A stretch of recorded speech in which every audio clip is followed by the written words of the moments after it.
Hi guys, how's it going? Today I'm going to be reviewing the late 2014 MacBook Air from Apple. You may remember I did an unboxing of the MacBook Air when I got it around September time last year. I was planning on reviewing it much earlier, but with college and secrets on the go and all this kind of other stuff, I haven't had much time to film this, but here we go. So, I do have the MacBook here.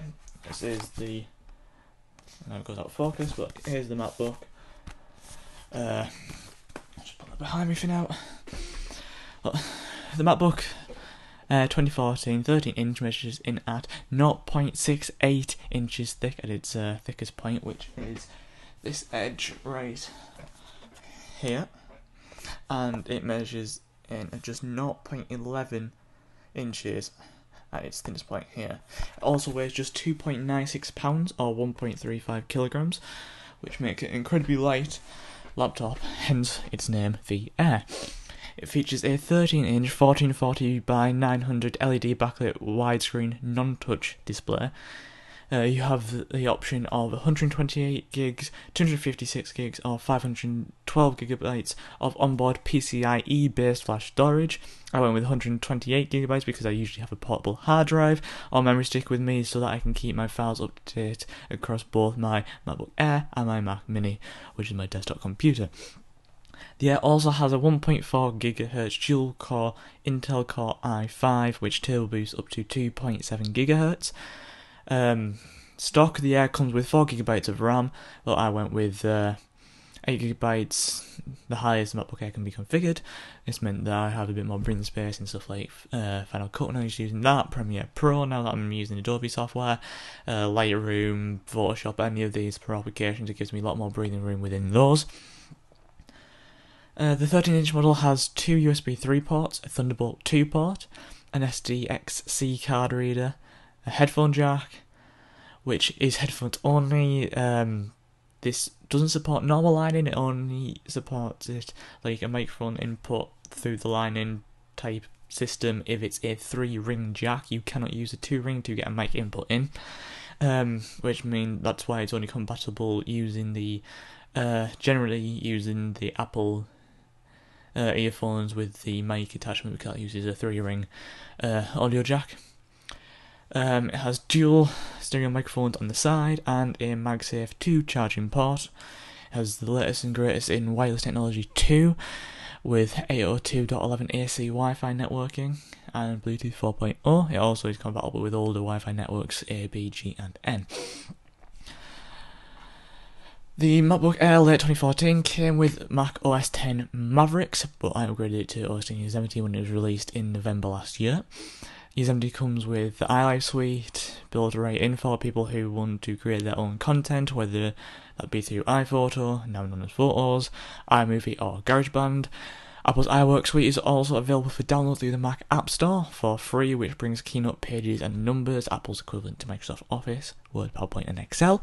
Apple Safari web browser is also built into Yosemite with advanced HTML5, simple layout and reader list. You really cannot go wrong. The Mail, Calendar, Messages, Contact and Notes app are also extremely useful. They come built in, and they're especially useful if you have an iPhone or iPad or another Mac, as they all sync with iCloud so that everything is up to date across your devices, your emails, your contacts, everything is all kept right up to date no matter what you're doing. Moving on to the user experience of the MacBook Air, I've been using it now for pretty much every day for about 9 months.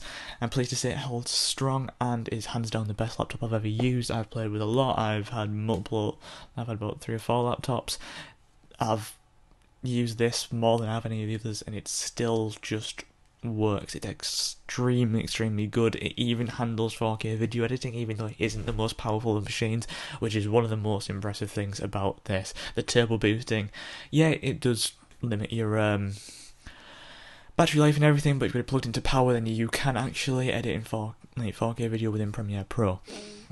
The weight of it is probably one of the most amazing things. I can chuck it in my camera bag, my laptop bag, and it makes almost no difference to the weight. So much, it's like in comparison to the camera gear that's in my bag, it doesn't even, it makes no difference. It's, well, a bit, but barely any different, so much so that I can check in a bag and have a full camera setup in and chuck a bunch of other stuff in and still be fine.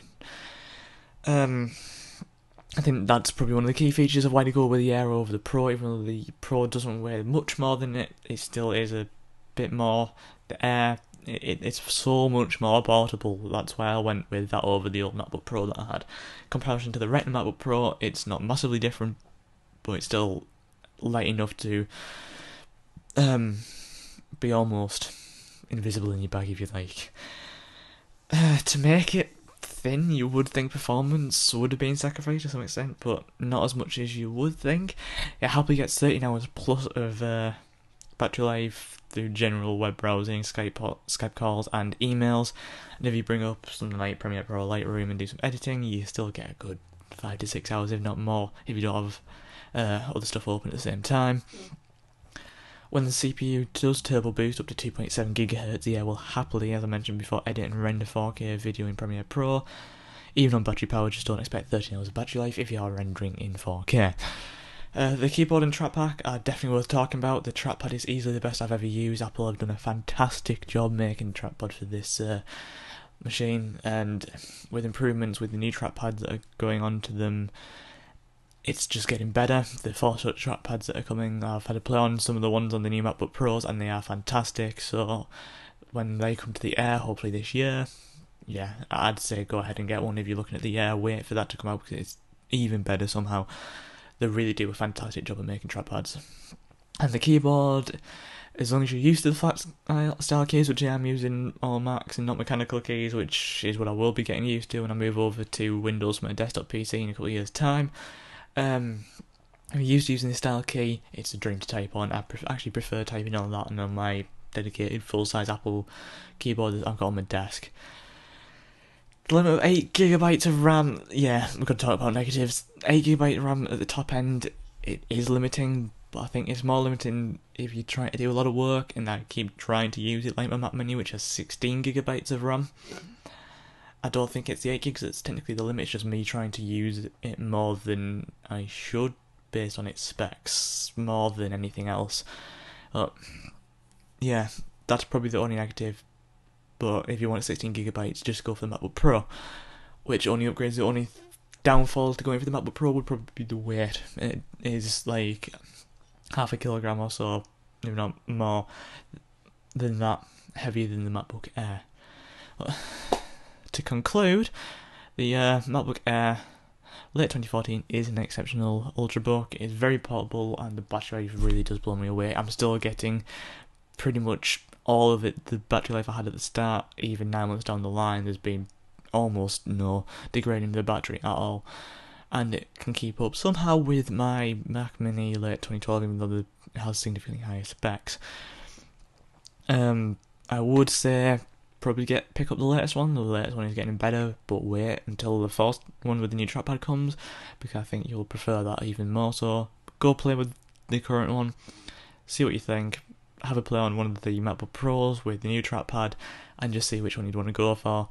But I would definitely recommend, if you're looking for a very portable, very capable ultrabook, laptop, whatever you want to call them, go with the MacBook Air. You can't go wrong with it. It's a fantastic machine, and Apple have done a fantastic job in making this machine really, really, really portable. That's it from me, guys. I shall catch you next time. Adios.